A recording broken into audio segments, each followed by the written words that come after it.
Ito mga pambira, nag-aanda na ako sa pagbalik sa Pilipinas. Ready ng get up, pati jacket and everything under the sun. Wait nyo, see you soon. Mga pambira, pula na tayo sa STP. Nandito ko. Sige, babay na mga kapambi. Nandito si rapper, master rapper. So naghihintay na tayo ng boarding mga kapambira. Pogi-pogi muna. At yan, papasok na tayo sa boarding. Hindi sa boarding school. Yan mga pambira. At ngayon papasok na tayo sa ating business class. Dadaanan lang pala natin as usual. Busit ng mga to ba't inuuna.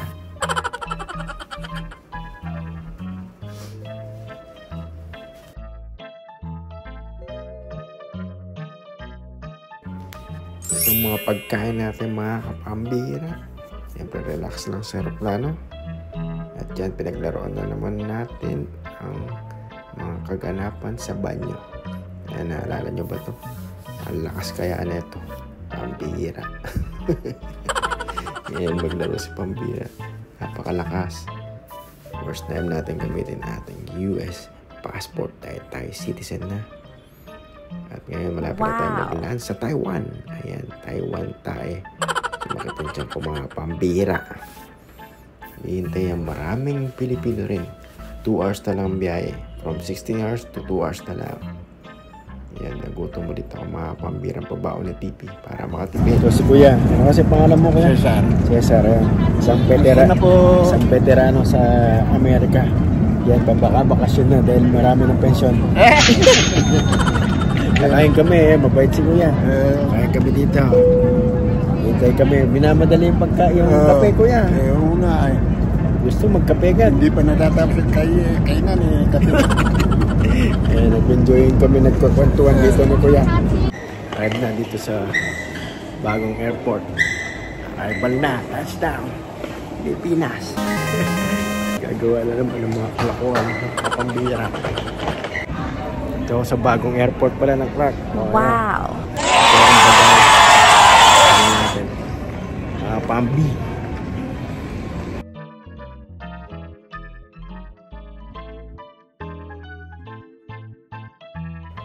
Siyempre, hinihintay ng mga fans ang paglabas si Pambira.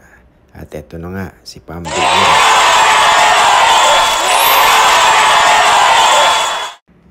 Napakasaya talaga umuwi ng Pilipinas. That's not dead. Alright!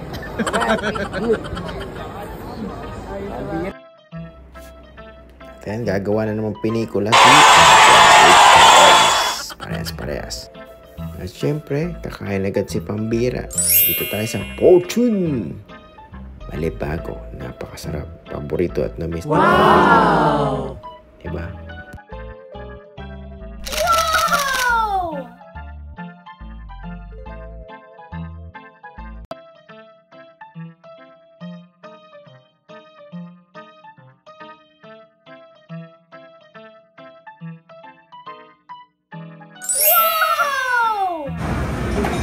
Kaya mga Pambira, dito na tayo sa Pilipinas. Walang nakakaalam. Narating ko pa lang. Tingnan mo yung pagkain. Ito pangimagas lang to mga Pambira. Galing yan. Ito kumbaga appetizer lang to. Tingnan mo, napaka-konti. Ubusin ko lahat yan mga Pambira. Dahil yan. Ayan lang ang pang... Ayan, patuloy pa rin ang paglalaklak ni Pambira. Sarap na sarap. Fortune, the best. At ngayon, may pupuntang tayong tao. Ang aka John Lloyd ng Marco. Saan ang tira ngayon? Saan ang bayad dito? Saan ang bayad dito ngayon? Wow, minamalit mo nga tapo. Ang bawa na kapila. Bahay, hindi ako tinitin sa mga bahay-bahay ng nasa pag-dog. Kabakit? Ito rin natin yung favorite. Tatanungin si Jasper kung paano yung sabi. Ano yung sinasabi mo? Ano paano yung training doon sa Navy? Yung ano nga, yung sinasabi mo kay Tito mo, ano ginawa niya? Itatapos sa ano, tubig. Tapos, wala nang oil.